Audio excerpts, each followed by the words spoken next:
Lunch Money Lambert, Jeff Malott. Welcome to the Kayak Bass Nation. Yeah. Welcome to the Kayak Bass Nation. Kayak Bass Nation. Hey. Welcome to the Kayak Bass Nation. Welcome to the Kayak Bass Nation. Welcome to the Kayak Bass Nation, where we talk about fishing and competition. It's your boy Ox Pippin, aka Ox Fishing. Don't come over here tripping. Hey, hope you enjoy the show. Jeff Malott, Lunch Money Lambert, Lego. Hey, welcome to the Kayak Bass Nation. Kayak Bass Nation. Yeah. Welcome to the Kayak Bass Nation. Kayak Bass Nation. Hey. Welcome to the Kayak Bass Nation.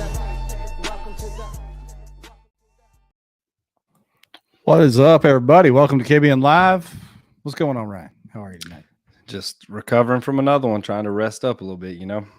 I feel you, man. So you just got back from Hartwell. We've got the Hartwell winner, Lowell Brannan, on here tonight. We got another special guest first. We've got Lance Erwin, the internet sensation from the hailstorm. He took a lone survivor out there. He got carpet bombed up in Missouri. So we're going to talk to him first before we get Lowell in here. But yeah, that was amazing.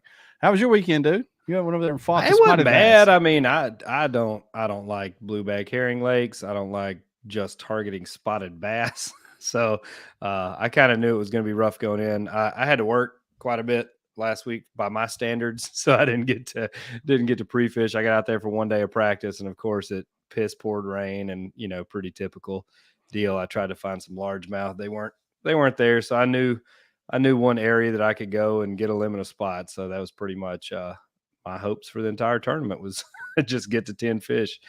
Main goal. Well, there you go, and you did that. It was one of the deals. Yeah. It looked like the kickers were the key because tons of people had limits, but you had to have those bigger. You had to have a mixed bag. I mean, there's big spotted bass in Hartwell, don't get me wrong, but if you have a 20-inch plus kicker largemouth, that's where that's where the money's at right there. I felt like if you didn't have that, you didn't really have too much of a shot at getting in that top 10 range. Yeah, well, it was good stuff. It was fun to watch. Consistency was the key, as we saw. Jamie Koza of Dugout, our title sponsor. Oh, birthday boy got out there. That was his birthday. He's out there flexing on first. He's in first for most of the day. Him and Tom kind of went back and forth.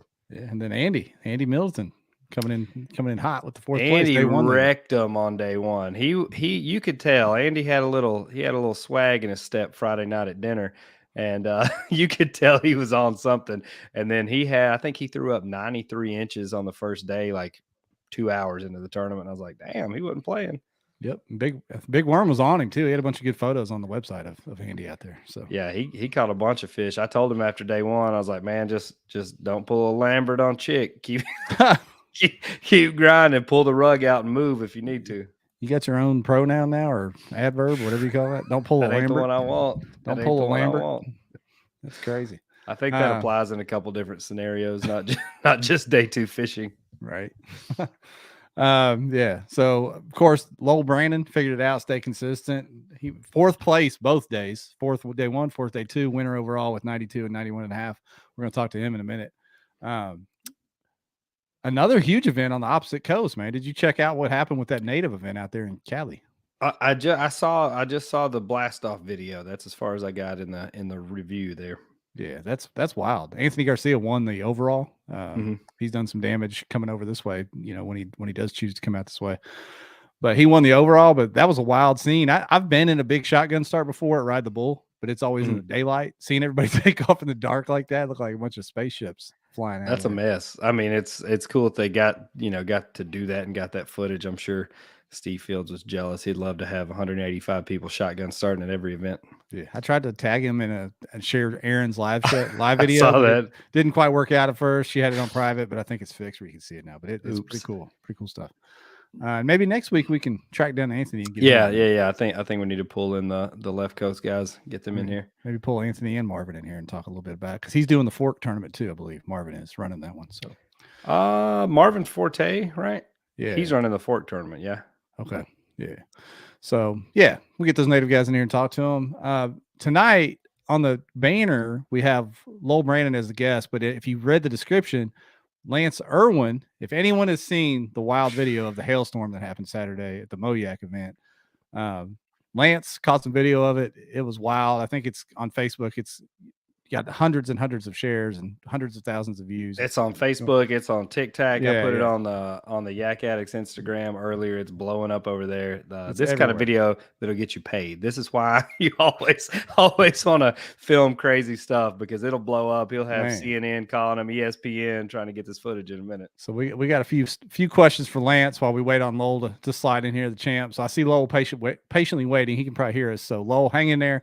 We're gonna hear this hail story, and then we're gonna bring Lance. I'll bring you in after Lance. So with that said, let's highlight the sponsors real quick. Then we'll get Lance in here. Of course, we already talked about Dugout, Team Dugout doing damage up there. In case you didn't know, if you buy your kayak at the Dugout, you get spotted an extra 10 inches in any bass tournament that Steve-O's running. BASS, 10 inches. Buy it at the Dugout. Hey, are they running the contingency still this year? Is that still happening? They switched over to the 10-inch bonus. Okay. I was gonna say, does Jamie pay himself to continue? I don't know. That's honestly a good question. I haven't heard or seen anything about that thus far in the year. Okay. All right. Good stuff. So we appreciate Dugout Bait and Tackle, and dugoutfishing.com. If you can't just drive down there, hit the website. Pro Guide Lithium. How'd they hold up for you this weekend? You running that? Good, man, dude. I'm gonna tell you, I ran the guts out of the old Pro Guide 50 amp hour on the Newport. I had her humming along pretty good for a few days. Yeah, of course, Bangtail Whiskey, our newest sponsor. I just saw it was the Bangtail founder's birthday as well this weekend, wasn't it? It was Brandon Bing's birthday. He's doing all kinds of stuff. Like I said, that man stays in hustle mode, but he's got it here coming in Atlanta, Tennessee. You'll see it spreading. That's our job, is to help with that. And of course, Z-Man helps with giveaways. Seagar, we did a Seagar giveaway last week, but tonight is Revo giveaway night. If you didn't catch that on the front end in the ticker. So all you got to do, like usual, like and share on Facebook, like the video and comment on YouTube, and then you're eligible to win later when we do the random drawing. We pick a word of the night for the end of the show there. So Revo giveaway night, make sure you share this to your local group or your personal page or whatever on Facebook to have a chance, and then just throw some comments and likes over on YouTube, and we'll be set. Stevie G's catching on. You pull a Lambert, you get a 10-inch bonus. Yeah. So holler at me in the parking lot. Dang, Johnny said that. Johnny's like, he's getting greedy, man. Dugout needs to do a kayak giveaway on here so you can go ahead and get him. I think you've won enough. All right, pal. Is there a way to block him from the giveaways? We're going full socialist. We're going to take from Johnny and give to those less fortunate. Yeah, that's it. Johnny's now a sponsor of KBN. We're going to start giving away from his private stash. Yeah. With that said, I'm going to play this clip, dude, of the hailstorm while I get Lance in here. Then we'll ask him a few questions about it. All right. Yes. Here we go.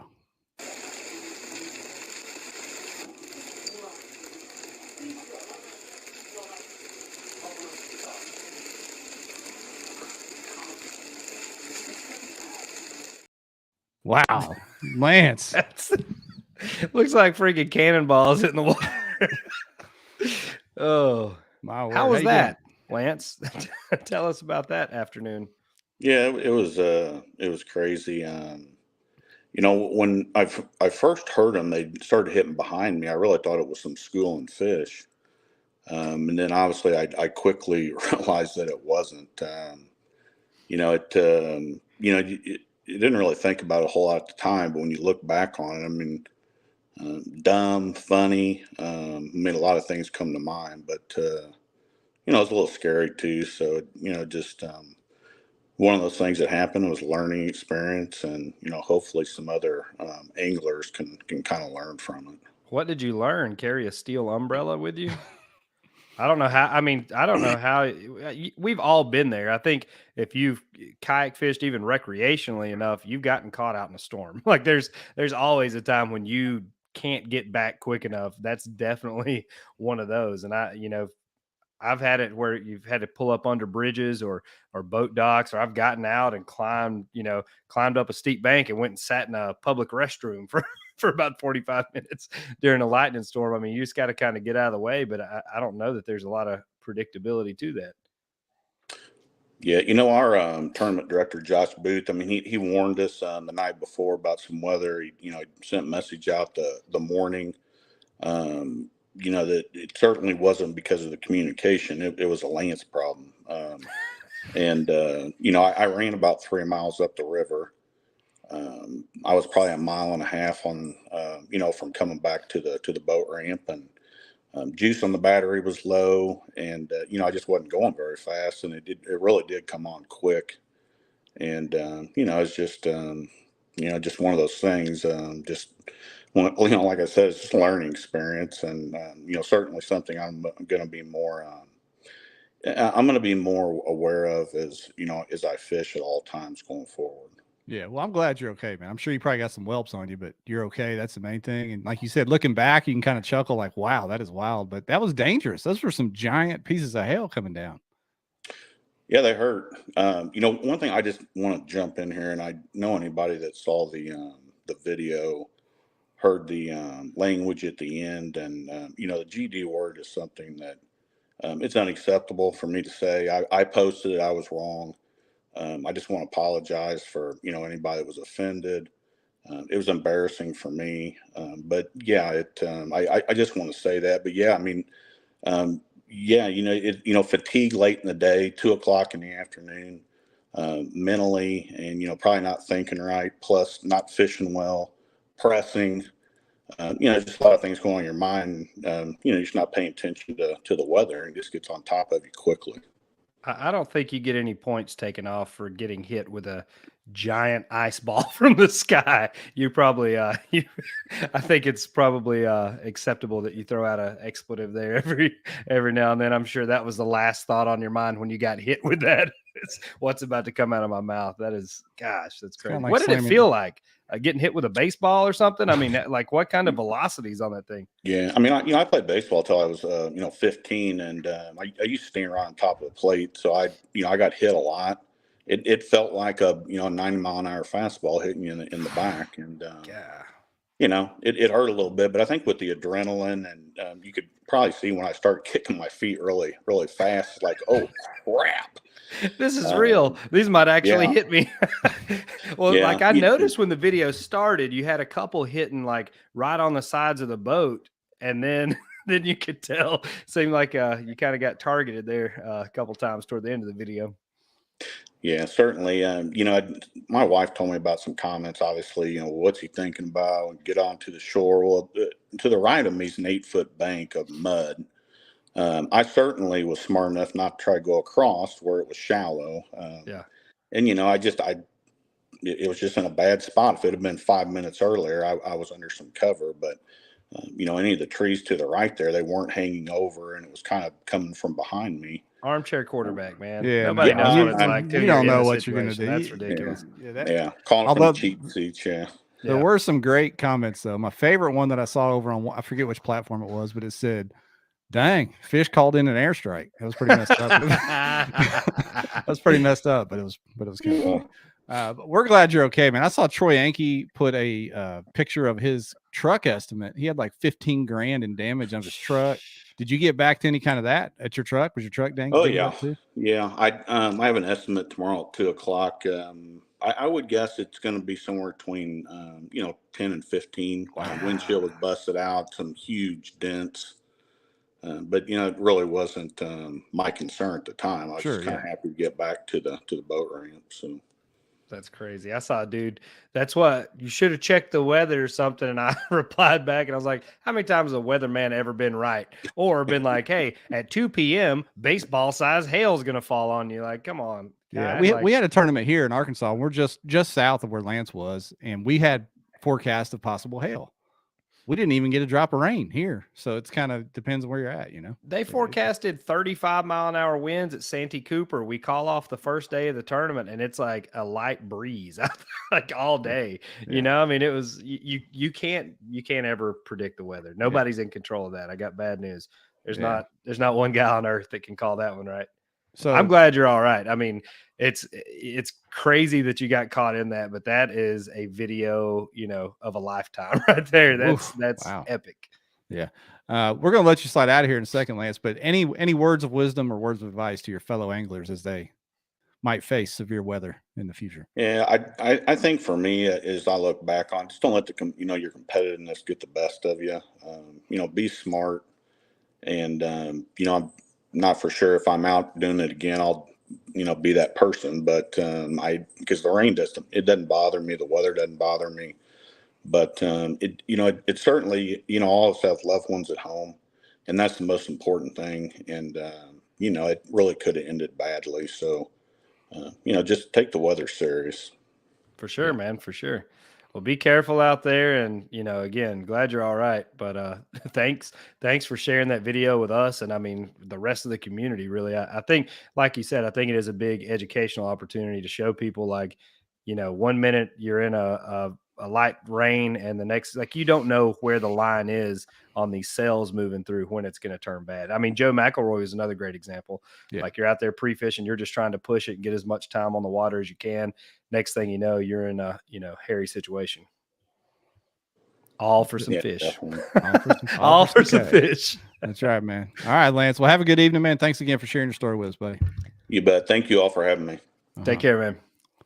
Man, that is wild. That's boy. video of the year candidate right there. How intense that was. It almost looks. I've been caught out in some mess, but never. I mean, just the impact it was making on the water, you could tell that was humming along pretty good.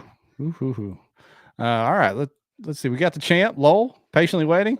Mr. Brannan, how you doing? Hey, what's up, fellas? Your story is not near as cool as his. It ain't. Nah, it ain't even close. That is wild. Had you seen that video yet, Lowell? Had you seen that before? I know you were busy fishing all weekend and winning. So I've watched it just now. It was unbelievable.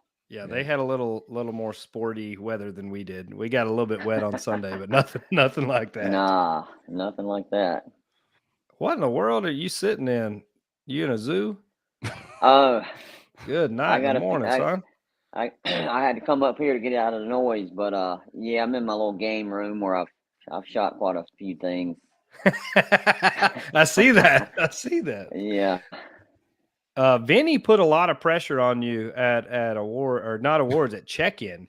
I was actually pointing to the gentleman wearing a Bassmaster shirt that Steve-O was talking to against the wall. And I was like, who's that over there in the gray shirt? And he's like, oh, that's Lowell. He's the Hartwell Hammer. He's probably going to win this thing. And I was like, well, I meant the dude in the Bassmaster shirt, but thanks for clearing that up. And then when I was watching the awards, I was like, I'll be dang. Look at Vinny was right again. Who knew? Yeah, that's crazy. I don't know if I'd be. I don't know if I'd got a lot of on experience on Hartwell, though, right? Like it's not like you're unfamiliar with Hartwell at all. So you had to feel pretty good going into it. Yeah, I've won a couple. One of Vinny's big tournaments there, and a few smaller ones. I fish a handful of bass boat tournaments on it, and I like it. I like it good.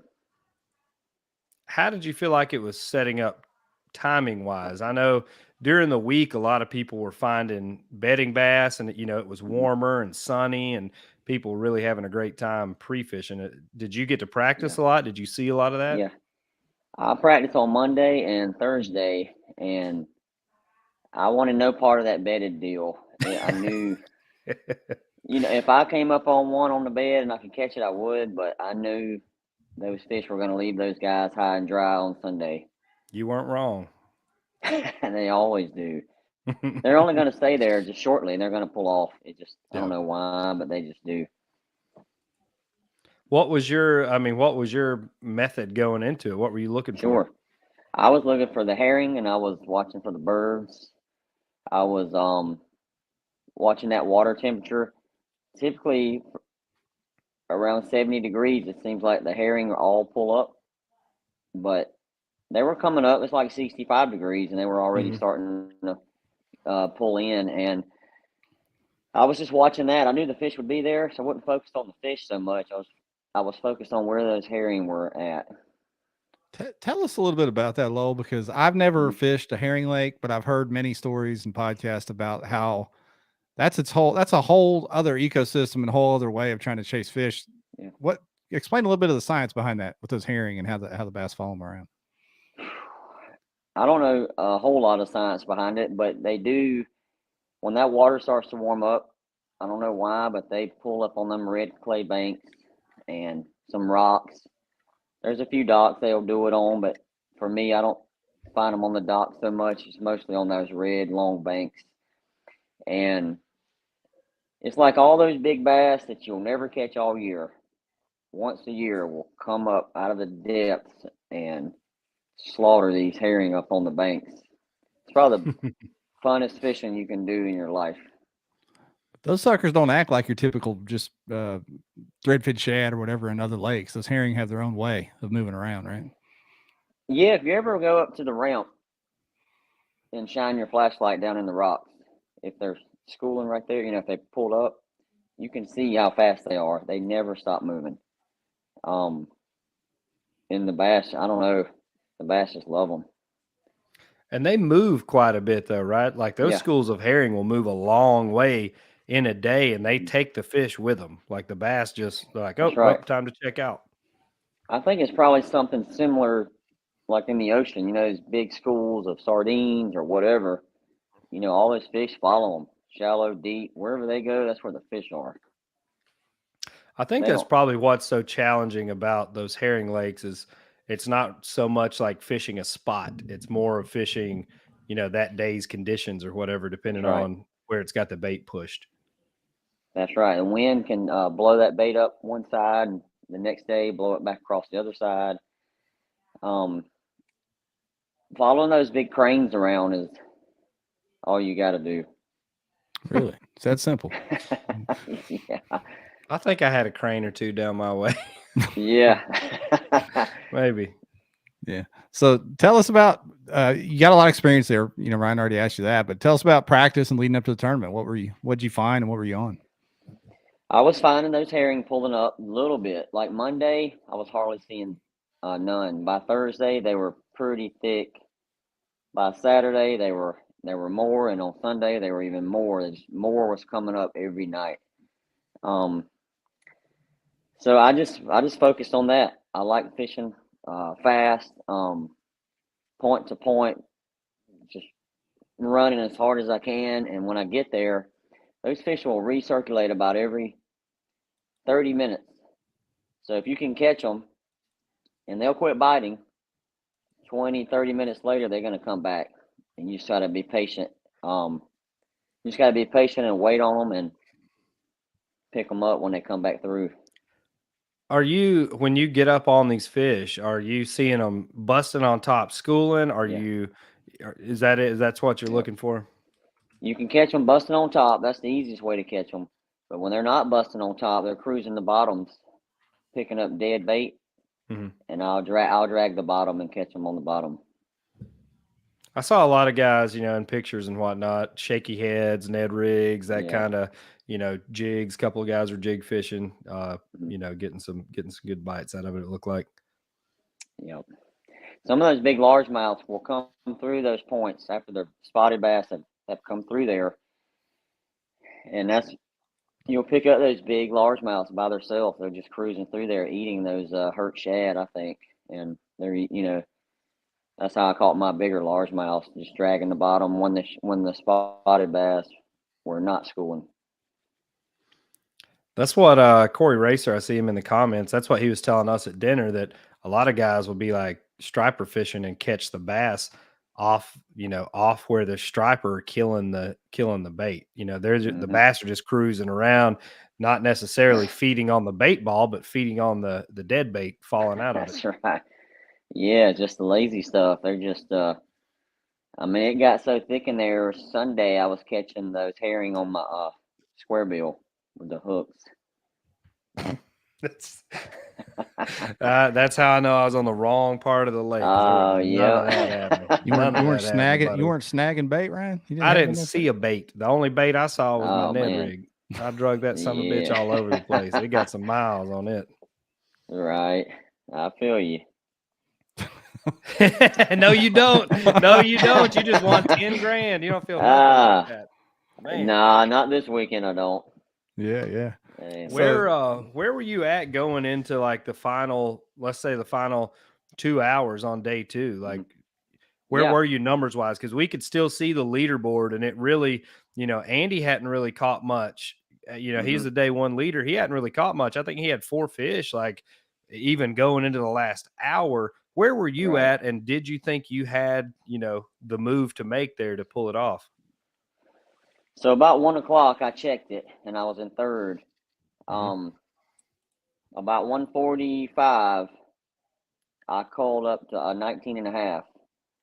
So when I put that on there, I went to first, and then it shut off. And then I called another 16 to like a 17.5 or something. So I called again after, yeah. I took a run at 1 o'clock. Let's see, about 12 o'clock, I went an hour away and fished some spots, and it just wasn't any good. So I come all the way back, and those fish had pulled back up on that point again. You went an hour away in the kayak on the water? Just took a little cruise, huh? Yeah, it took me about an hour to get over there and fish and then come back. Yeah. Man. It was some wasted time. You're just letting them reset, man. You got to give them a break every now and then. Yeah, well, I had a brush pile I wanted to hit. I thought I could pick up a big bass on, and I just couldn't. So I said, I'm going to make one more run back up there. I had lost a big bass there Saturday, and it broke off in the rocks. And I went back up there, and I think I either caught it or one similar, but it was 19.25 or 19.5. Let's rewind a little bit. Let's go back through your day one. Yep. Day one, you're sitting in 4th place at the end of the day. How did your day start for you? Was it fast and furious, quick big limit? It was no. I had a small limit, probably about 10 or 11, and then I just slowly kept culling all day long. So the later in the day it got, the more the fish just got bigger. Your biggest fish that day was one of those spots. Tell me about those spots out there, Ryan. We talked, offline here about you lost some big spots, but these spots look different. They remind me of those Alabama spots that are real long. Big, long. Yeah, they're spots. built like a bowling pin. Yeah. So your biggest bass of day one's a big old spot. But you had a mixed bag out there on that point, huh? I did. Like I was saying earlier, you catch the spotted bass schooling, and then you pick up those largemouths when it's slow. Yeah, so you had several spots. Trying to go through all these pictures. Yeah, you had some good ones. And then there's the largemouth. So the largemouth, they're mixed in together, obviously. Are they just hanging out below the school waiting on the scraps, or are they busting up through there? I think they are. Yeah. I have seen them busting on top. Not this tournament, not this week, but the largemouth will school and bust on top. And those suckers look a lot paler. Like were they just moving up out there? I don't know. I wasn't there obviously, so I don't know what the water temp was and things like that. But I think they were postponed. A lot of them were long and skinny and just poor nutrition. Looked like most of the better pictures I saw of the bigger fish were spawned out. They said a lot of people were saying they were seeing them just cruising. They're off the bed, just kind of cruising the banks there. And that water's so clear, Jeff. On Hartwell, like especially if you're down the lake any at all, it clears up pretty quick if you're not in those muddy creeks, and you have pretty good visibility, especially if they're bedding. You can spot them from a pretty good ways away. Mm-hmm. That's right. Joe Mack on YouTube. I said he's working hard, boys. He said, "You just cruise around looking for birds. I'll be damned." He said, "How many did he catch all day?" If I saw that right on his day one, 5 + 6, that means you called 6 times. That's at least 11. But how many overall do you think you caught? I caught probably like 20, 25-ish Saturday, and probably like 15 to 20 on Sunday. My hands are. I told my wife last night I had to soak my hands in down prop side. I had so many little holes from the fins. Ryan likes to keep his hands nice and fresh. Yeah. I said I'm gonna touch about 12 of these, and that's all in 2 days. Oh man, that's crazy. That's a pretty good day of fishing out there. It makes more sense than why you won. Right. He's right. Yeah. So Joe Mack, he's fishing for more info. I heard you kind of sneak in square bill there. You want to give up any of the juice on what you were targeting these fish with on day one? Yeah, I don't care. I throw a speed trap everywhere I go. There you go. That's it. I love that little bait. That's all you need then. cranes, Yep. birds, speed traps, and you're ready to rock. Yep. That's right. I like that. Just cover water. Yeah. No, Joe Mack said I missed it. Soft jerk bait. So he went completely opposite of soft jerk bait. He was throwing the speed trap. I like it. What? Josh Hawks. I just I'm looking for questions for Lowell when we're getting hit out of left field. Sorry, Congratulations, Josh. I'm glad you got your 2022 KBF plaque in the mail tonight. For the folks on Facebook, I'll throw it on the screen. Good job, brother. Yeah. That post office is there's something else. You never know how it's gonna. Oh my gosh. Yeah. So going into day 2, I mean, Mhm. you were pretty confident, I guess, if you had caught 20 something fish on day 1, that you weren't going to have trouble with a limit on day 2. But how did you think the conditions were going to affect what you did on that first day? I really wasn't sure about that rain. The wind didn't pick up till later, so. But I really wasn't concerned about a limit, but maybe a smaller limit possibly. And with Andy and those guys catching such big limits, and Bennett Nall, young guy, he had a big limit also. But in the back of my mind, I had a feeling they were going to really chase after those beds, and I didn't think it was going to pay off. So I'd say by 12 o'clock, I thought I had a shot at winning it with a little bit of luck. But I didn't think I was going to win. I just thought I'd finish good.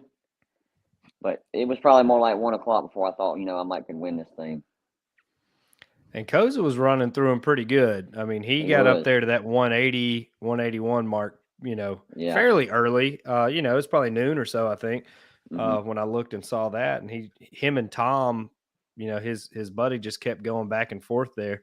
And I was nervous, and I know how it feels. Obviously, when you've done really well one day and there's all that pressure on you the next day. So I didn't want to text Andy and be like, all right now, because I know how mad it makes me. And I was like, I'm just gonna say a little prayer for him, and hopefully he gets bit. And he texted me when it was over, and he's like, I got on him and I culled up. I think he said he finished his limit and culled like 3 times in the last 20 minutes. I was like, shoot, he may have made some noise there. I didn't know how that was going to play out, but I did see, and Jeff, you can go back to his stringer. I did see kind of a spoiler photo. Go to his day 2 stringer there. that was posted. You had a Lowell stringer. You had a pretty good anchor point there on day 2, didn't you? 20 and a half largemouth. So you were on a pretty consistent bite there for day 2. Yeah, and it just got better really. It slowed down around 12. That's why I went on that run, and then the sun started to come out, and when it did, the fish started biting again, and they actually got a little bigger. I just put up that comment from Chad, our guest from the Hobie event. Queen City's holding it down on their home field out there. How do you feel about that, Lowell? You guys protecting the home turf, huh? Queen City is it's a big deal.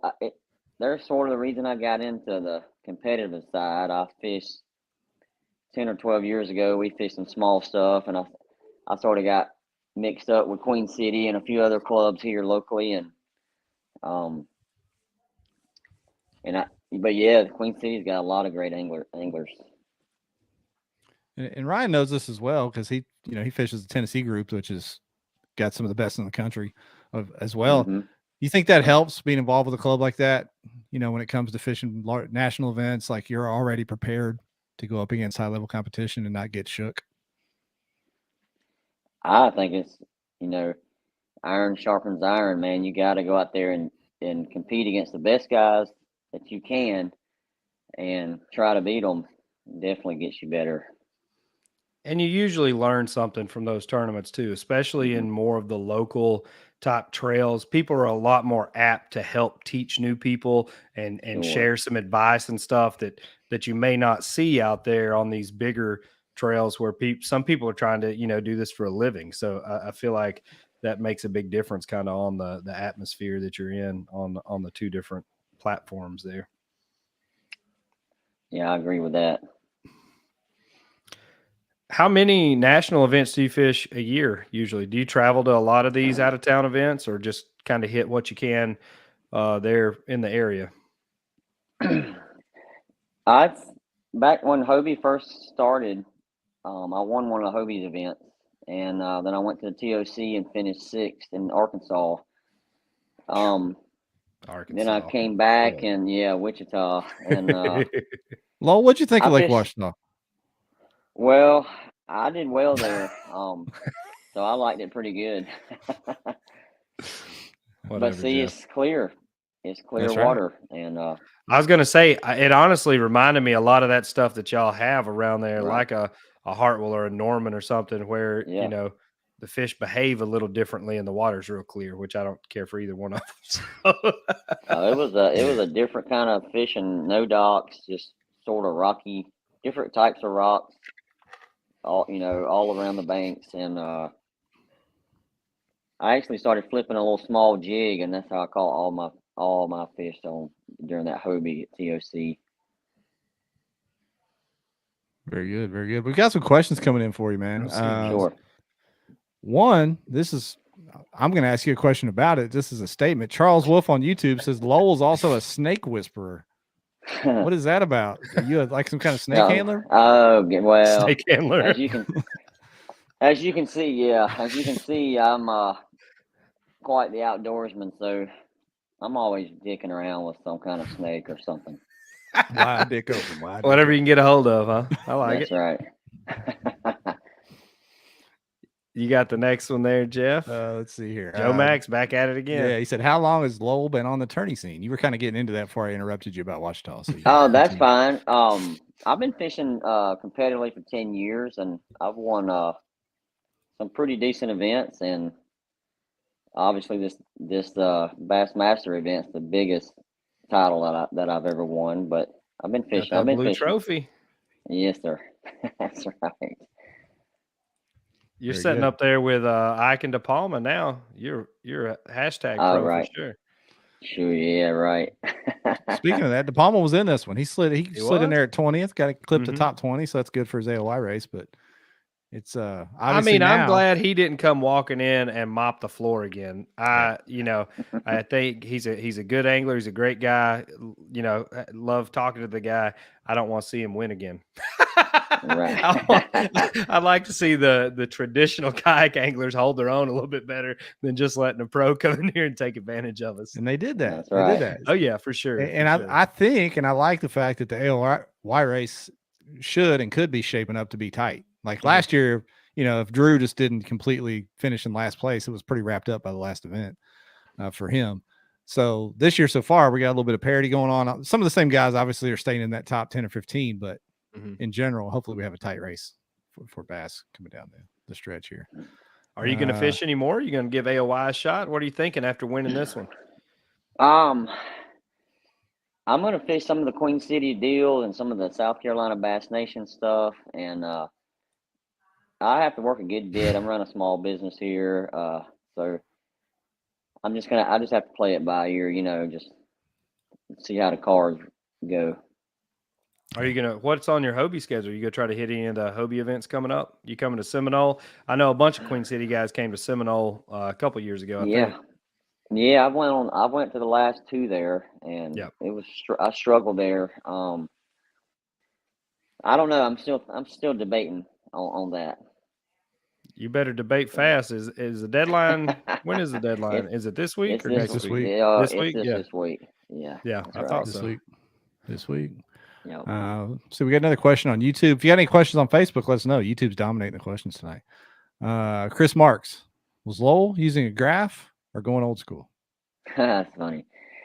Actually, I mean, I do use a graph, but on this particular tournament, I turned it off. I didn't want that sonar pinging on those points, and I didn't need it.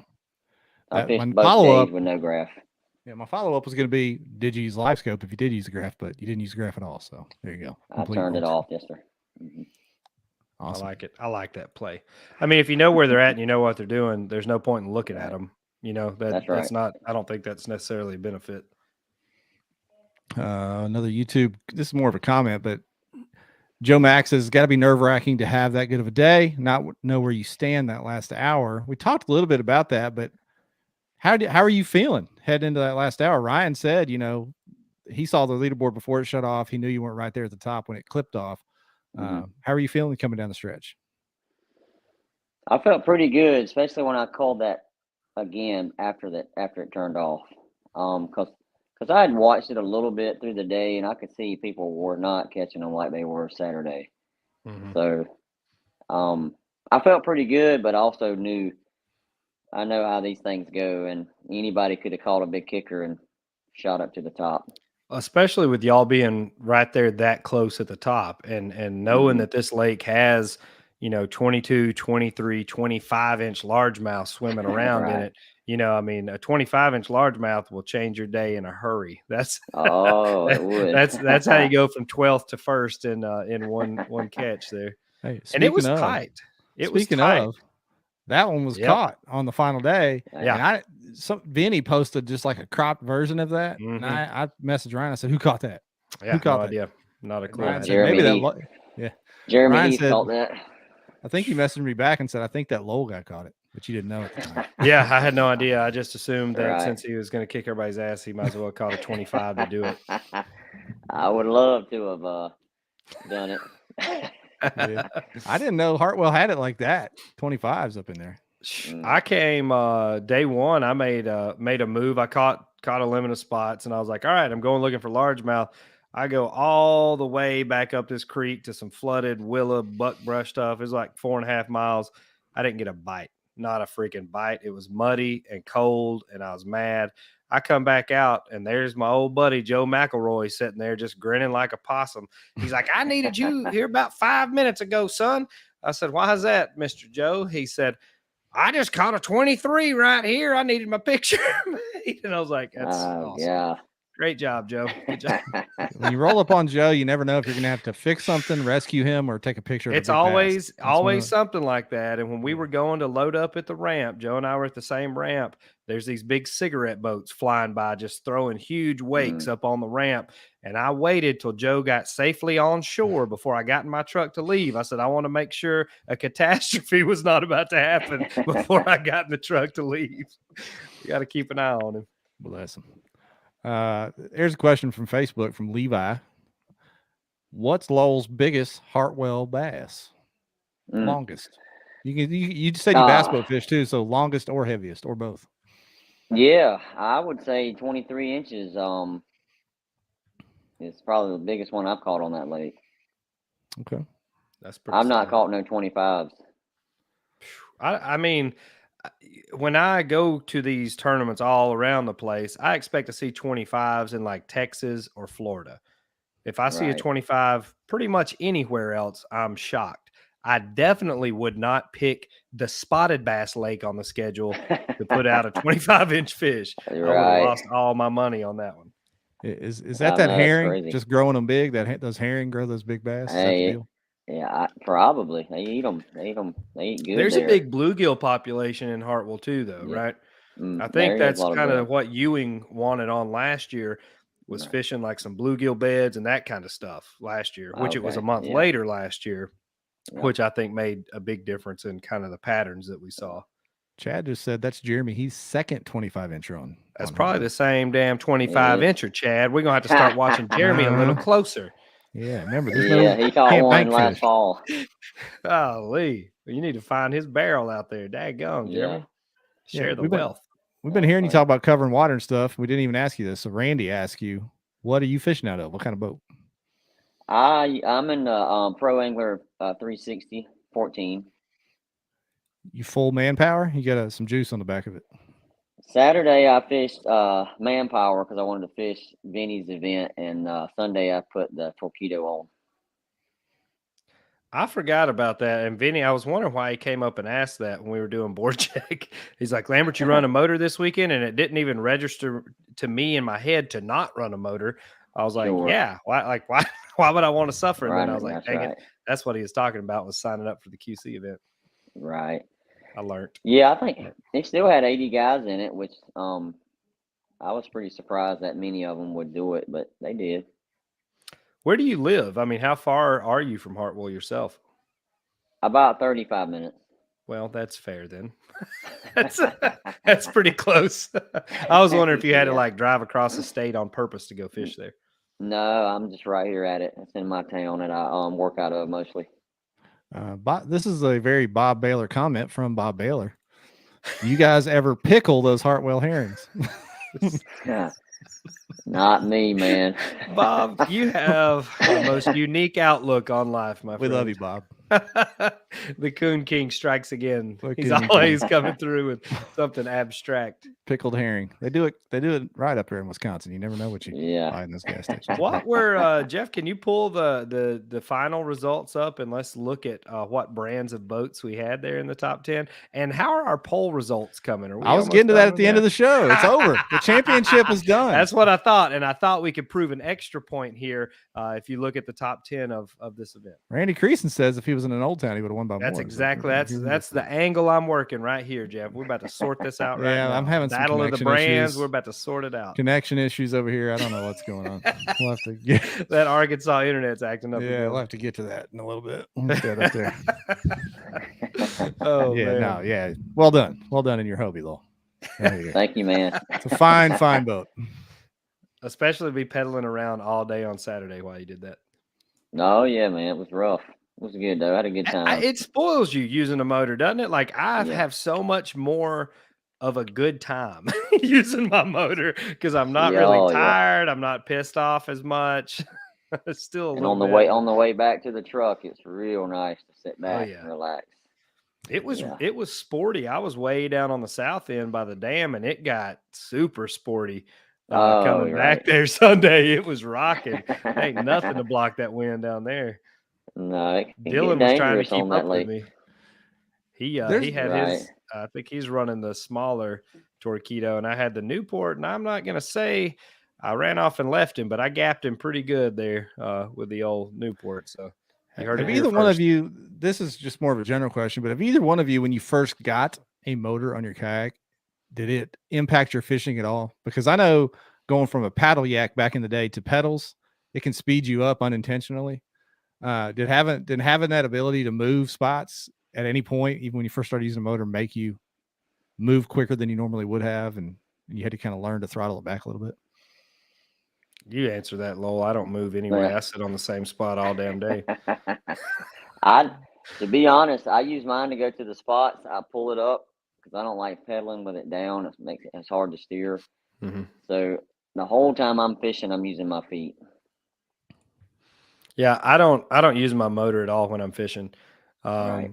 If I make a run, usually, honestly, the way I like to fish, and it doesn't always work out in my favor, clearly, but I don't really like to move around that much during the day. Like if I have like 2 creeks or 2 coves or something nearby, or a couple points or humps, that's about as much as I'll move in a day. I'm not all right, I'm going to run across the lake here. I'm going to swing back by Dairy Queen, and then I'll get back to the truck. I like to go spend as much of my time as I can trying to catch however many fish will be there, 3, 5, whatever's sitting there. Sure.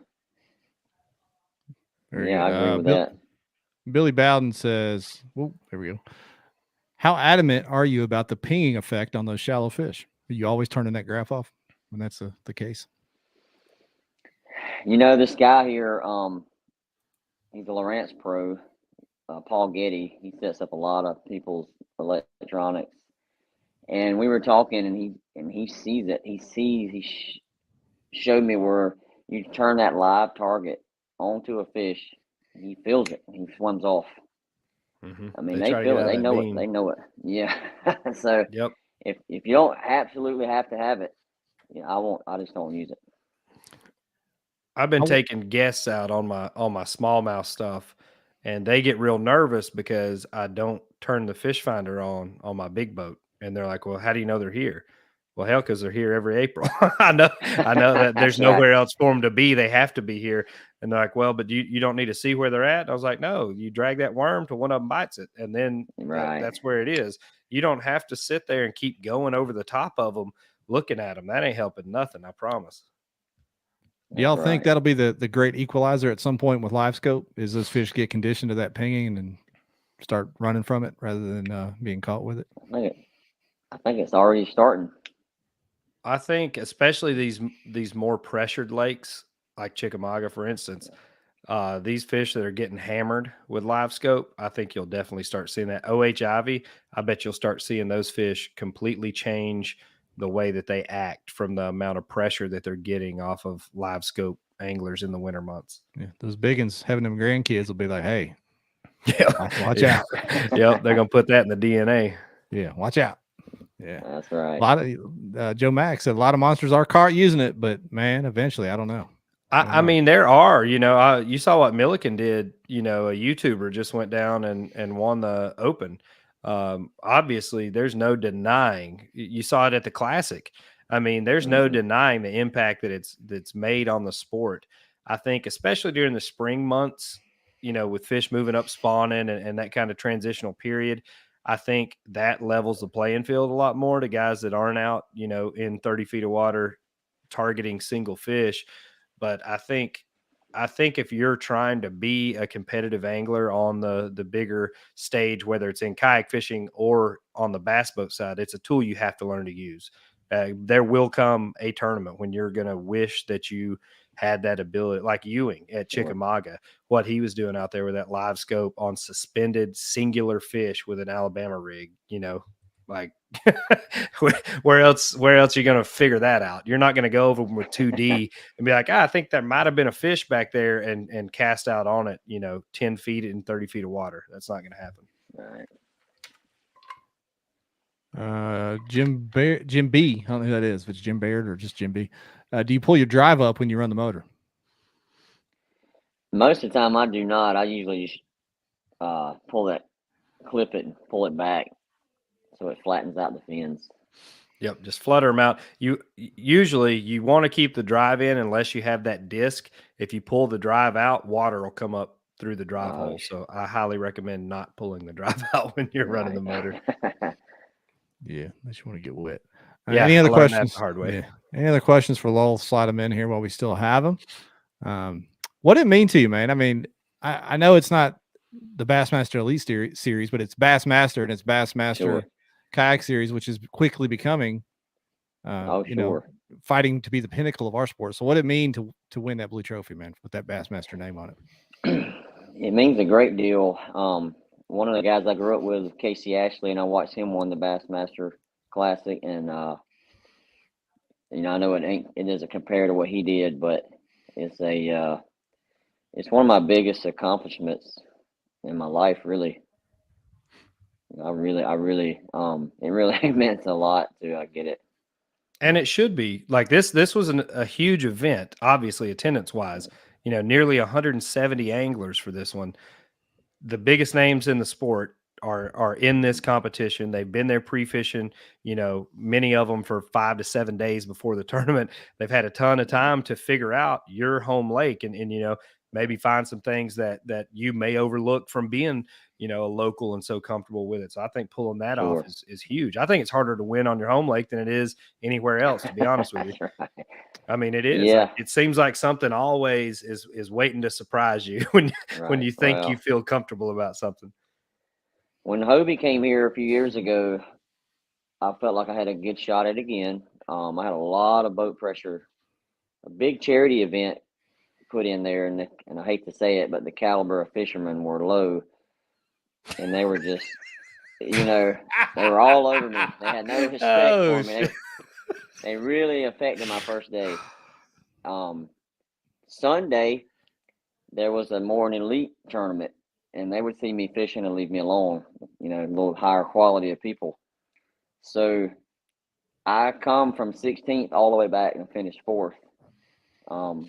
But I really got hurt with those that charity tournament that day. That's hilarious. It's kind of like playing pickup basketball with people that don't know what they're doing. You get hurt. Man, it was horrible. A lot of moving screens happen out there. Yeah. Broken ankles. Wow, that's amazing. It's wild. I knew that Bass had that logo and that street cred, just from being Bassmaster, but I guess I didn't realize how big a deal it was to so many people, because like every show we do, Ryan, that has Bassmaster in the title. The audio podcast gets a bunch of downloads. The YouTube videos get a bunch of views. It means a lot. I mean, it means a lot to have that shield and win that trophy with that shield on it against a field like that. 170 anglers, all, super talented. So, well done. Because it's more than just kayak fishing. Bass is, it's a brand. It's a lifestyle to a lot of people that grew up in the, 80s and 90s with the Bass stickers and the logos on their backpacks and on their lunch boxes. Right. So like, it is much bigger than this sport that's really been, that's been, let's say, big for the last 5 years, growing for the last 9 or 10 years, outside of what we see today, where this was a decade ago, was like, 10 guys getting together, throwing in $20, and that was kayak fishing. Like that was kayak fishing. Now where we're at, it's growing so big. And I think we've said this, like Bass has the potential to take it, to the top, to as far as they want to go with it. Calvin Johnson, Megatron, retired. He's following us now. How long do you think it will be before Bassmaster Kayak will have similar following as the glitter boats? That's a good question, because we don't have, like, we are our fans. Like the anglers that aren't at the tournaments are the fans watching this. Is there a chance to ever develop actual fans of kayak fishing to where it's got support like that? I think you see it growing now, especially locally. People that know you, like people at home in our small town community stuff, they pay attention. Like they keep up with story updates and send encouraging messages and stuff. Like people that know the anglers want to watch it. They want to see them succeed. They want to ask you how your tournament went, that kind of stuff. I think how you represent the sport, I guess, how we make it look. Do you make it look professional, like a big deal, like a fun time? That's what's going to grow the thing, right? It's not necessarily about a fishing tournament, because honestly, I don't care. Even if it's live coverage, few fishing tournaments are really that exciting to watch unless it's just a slugfest. So I think it's about the anglers that are out in front kind of representing it. Yeah. And the Trey Ashley said, okay, made the Tulsa News last week. Hey, you made Kayak Bass News too. Okay, he did. So chill. Which one's bigger? I wonder. Yeah, and we have an advantage that the bass boats never had, which is YouTube, Facebook, YouTube, Instagram, TikTok, whatever. The individual anglers are creating, like you got people like Christine, John Dalton from Creek Fish Adventures, Blanchard, other people with huge Instagram or YouTube followings or whatever. They could bring in fans, and as more anglers get a bigger following on social media, we do have that in our hip pocket for some folks, but I don't know. I don't know if we'll ever have. Well, like Bass Nation, Instagram and stuff, sharing the updates and the day 1 and day 2 recaps, that kind of stuff. That's what's going to bring in outside eyes and developing storylines and stuff. Like people want to watch the whole thing. They don't want to just tune in for a tournament, right? So I think that's going to be a big motivator for what gets people in this thing. And we'll see, man. I mean, this whole game could look completely different next year, in 2 years. I think you're going to see a lot of growth. And I think we're witnessing right now. I mean, if you look at where Bass was at this time last year, pulling 40 anglers, and now they're pulling, what was it, 200 and something, 236 or something on Gunnersville, and now 168 for this one. Like, that is a massive momentum swing. Just huge. I'm saying. And you see the product, and Lowell, you can speak to it. You were there for the awards and the entire deal. Like it is professional, top to bottom. It's the real deal. Oh, it is. And speaking of that, Steve Owens already sent me my money today. Hey, whoa, what? Hey, how about that? Oh, yeah. How about that? I mean, I wasn't even thinking about that for probably a few weeks, but he's already sent it to me. And that's what you want right there. That's customer service, baby. That's how you stay in business. That's longevity. That's right. That's it. And let's see. Yeah. Possum Kingdom isn't even, the signups aren't even up yet, I don't think. So he couldn't have taken the money from that. So he actually paid the money back. Yeah. Florida Jerry got paid for Lake Murray today. He sent me a message. So shout out to Florida Jerry for getting his money from Lake Murray in February. 3-month plan over there. It takes a long way to go when you send it by carrier pigeon. So it takes a village. Oh, yeah. Wow. Wind was blowing, got hit by a hailstone on the way. Yeah. Identity theft, hailstones. Crazy. Yeah, that's wild. Let's see. Trey Lashley talking about Grand Lakes having an event this weekend. Yeah, they put video updates up. So yeah, good stuff. I may go to that. I'm not sure, Ryan. I may go to Grand Lakes. Yeah, you should. They got the crazy Grand Lake rules waived. Correct. Yeah. I like Grand Lake a lot. I never fish it because of those rules. So maybe I'll slide over there. Get it. Very cool. Get it. We're gonna be at Seminole week after next. I'm gonna tell you, we got volleyball tournament this weekend, and I think young Dylan is bringing Papa Dave up maybe to pet some smallmouth on Sunday. So nice. may try. Dylan's wanting to make him suffer and put him in a kayak, take him out on the pet fish in the kayak instead of the big boat. So we may have to break him in a little bit. Well, Lowell, we don't want to keep you very much longer. We're going to do our giveaway here in a second, but anything you want to say before you slide out? Anybody you want to shout out sponsor-wise or anything like that? Man, I'm like Ricky Bobby. Me. We got to fix that. We're going to help you out, Lowell. You sound too much like Randy Howell to not be sponsored up, so we're going to hook you up. There you go. Do you have a flat top, Lowell? A flat top? Yeah. Your haircut? You got a flat top haircut? I got some hair. I knew you had hair. I couldn't remember if he was talking about Randy Howell. I didn't know if y'all had matching haircuts too. Oh shit! No. He's got the tightest flat top on the planet. Oh yeah, he does. He levels that thing too. He checks it every morning when he gets up. Oh, it's laser cut. Yeah, that's awesome. Man, awesome. Congratulations again. Thanks for taking the time to come on here with us. I'm sure we will see you again if my intuition is correct. So good job and congrats on the Big Blue Trophy and qualifying for the championship next year. Looking forward to seeing the announcement on where that's at. Yeah, it'll be exciting to see. I'll be looking forward to it for sure. Yeah, man. Congrats, Lowell. Well done, sir. Thank you, guys. All right, take it easy, buddy. Man, Lowell Brannan. I like him. Good dude. He's a good dude. That was a fun interview. He's got a big, giant, jacked up, badass truck too. So he gets points for that too. Okay. Well, they were staying at the house next to us at Santee last year, and I was like, "Whose freaking truck is that?" And they're like, "Oh, that's Lowell's." And I was like, "All right, okay, Big Pimpin', I see you." I can get it more jacked up now. You got 10K in the bank. All right, so it's giveaway already time. In the bank. He's probably already spent it.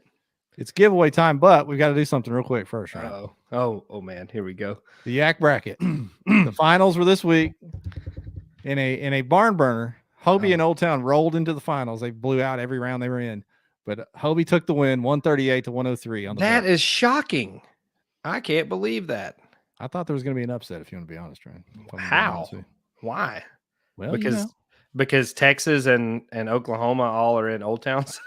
The prop gang is strong. They just didn't come out and vote. It was kind of like the 2020 election. They were probably on the way to the polls and they got caught in some grass and couldn't get there. That's probably you son of a bitch. That's probably how it went down. How dare you?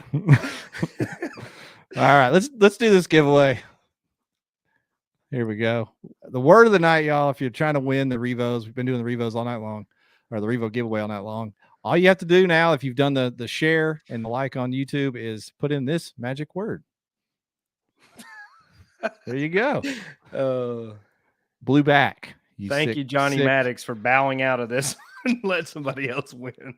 Yeah, it's blue back for you sick-minded individuals out there. Jeff, are you going through and checking these? I don't know how trustworthy of a crowd we have here. Is there a vetting process here to check on the like and share ability of this? Tell me the truth. No. There is a way to do it. I can easily go check, but I just trust our people. So listen, people, make sure and help us out. All right. We're trying to protect your eyes, give you clear vision to see the future of kayak fishing. It's right here on Kayak Bass Nation. Speaking of, I feel like Hartwell was a great place for the new shirts and koozies that we have. The F This Lake pre-order is still going on. Find the post on KBN. Comment your size and email. I'll be reaching out to you this week. I'm going to have a spreadsheet that I will post.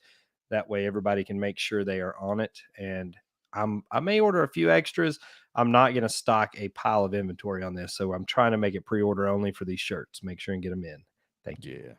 Good stuff. Those seem to be popular. You know, it's always popular when it gets posted. We just need to follow through, right? I said it probably 5 times between Saturday and Sunday.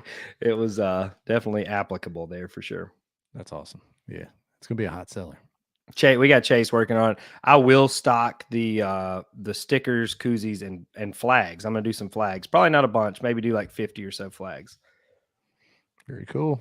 We've got 80 people watching, 41 entries. Okay, that's fair. So about like Old Town voters. Hey, that's right. We really should have won. Felt a lot more popular in my heart. Hey, number 2, baby. Not bad. That's not right. Bad. Not That's bad. right. Hey, speaking of number 2, do you have that Old Town toilet picture? No, I don't. But I want you to think about this. This is how the gap has closed, Ryan. Because if you'd have done this poll 3 years ago, I don't know if Old Town would have made the finals, to be honest with you. I don't know. I mean, 5 years ago, for sure not. I feel like Old Town and Native were always pretty close. Yeah. Old Town just seem to have a lot more of a presence out west. Like Native was really involved in the southeast here, I guess because of their proximity in North Carolina with our clubs here in Tennessee, with Benny's Club, Queen City. They were always just really tied in. I think that helps a lot. You know, obviously that's a big part of marketing and advertising is who you got your eyeballs, you know, looking at you there. Yeah, good stuff. Old Town is going to keep coming. We'll do the Yak bracket again for March Madness next year. See if we can close that gap down. All right. Is that enough time, Ryan? I think more. So. We're up at almost 90 viewers now. Oh, we're getting more popular here that we're closing out. Oh, no, what happened is I said that and people felt guilty about not sharing shit. So now they're going sharing the stream. That's right. Appreciate y'all. All right, here we go. I'm going to hit it. Da-da-da-da. Who's it going to be? I don't know. Oh, mystery. I don't know. There you go. Oh, whoa. Michael Krivosky. Whoa. What just happened there? That was like when Shane almost won that Outback. There you go, man. Michael, slide in my DMs or send an email to kayakbassnation@gmail.com and we got you covered, buddy. Yeah. So there we go. You're going to love it. You're going to love it. Here we go, Ryan. What a show. We had a quick question.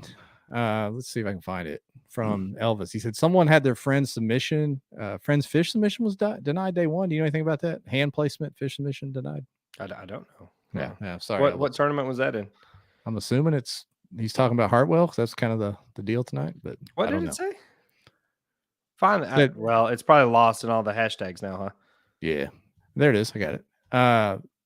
Their friend's fish submission was denied on day 1 due to hand placement. What came out of that situation? I'm not familiar with it myself because especially bass now, the hand placement is pretty open. Don't stick your hand under the gill plate. Don't touch the very end of the tail. Don't cover up the eye or lips. Pretty much, I think is kind of the only guidelines there now. Thankfully, it makes it a lot easier, you know, being able to hold a fish so it doesn't fly off the board. Yeah, so we'll see. We'll see if we can find out some more info for you next time, Elvis. He said I went back to the post and the comments got deleted. That's usually how that works out. Yeah. I'm very upset. I'm just kidding. I'm not upset. That's right. All right, man. Anything else? We ready to wrap it up? We're good. We will we'll schedule some Cali love for next week. Get a couple of those guys on here and talk about that Native event out there. Good times. All right, man. See y'all. Later.